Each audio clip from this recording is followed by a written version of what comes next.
மிகச்சிறப்பாக இந்த நிகழ்ச்சிகளை எல்லாம் தொகுத்து வழங்கி கொண்டிருக்கக்கூடிய போற்றுதலுக்கும் பாராட்டுதலுக்கும் உரிய முனைவர் ஹேமமாலினி அவர்களே, நேரு யுவகேந்திரா இந்த அற்புதமான மேடையை அமைத்து நமக்கெல்லாம் சிறப்பு செய்து கொண்டிருக்கக்கூடிய நேரு யுவகேந்திராவை சார்ந்த அன்பு சார்ந்த பெருமக்களே, நான் வருவதற்கு அடிநாதமாக இருக்கக்கூடிய மதுரை இலக்கிய பேரவையினுடைய பொருளாளர், போற்றுதலுக்கும் பாராட்டுதலுக்கும் உரிய இந்த மாவட்டத்திலே பணியாற்றி இந்த மாவட்டத்திலேயே டெப்டி பிடிஓவாக நாளை முதல் தன் பணியை துவக்க இருக்கக்கூடிய போற்றுதலுக்குரிய ராம்நாத் பாபு அவர்களே, மிகச்சிறப்பாக இந்த நிகழ்வுக்கு வருகின்றிருக்கக்கூடிய மதுரை இலக்கிய பேரவையினுடைய செயலாளர் கவிஞர் போத்திராஜன் அவர்களே, மிக அற்புதமான ஒரு விழா.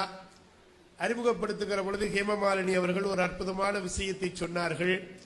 உங்கள் குரலால் இந்த மதுரை மாநகரமே குலுங்குகிறது என்று சொன்னார்கள்.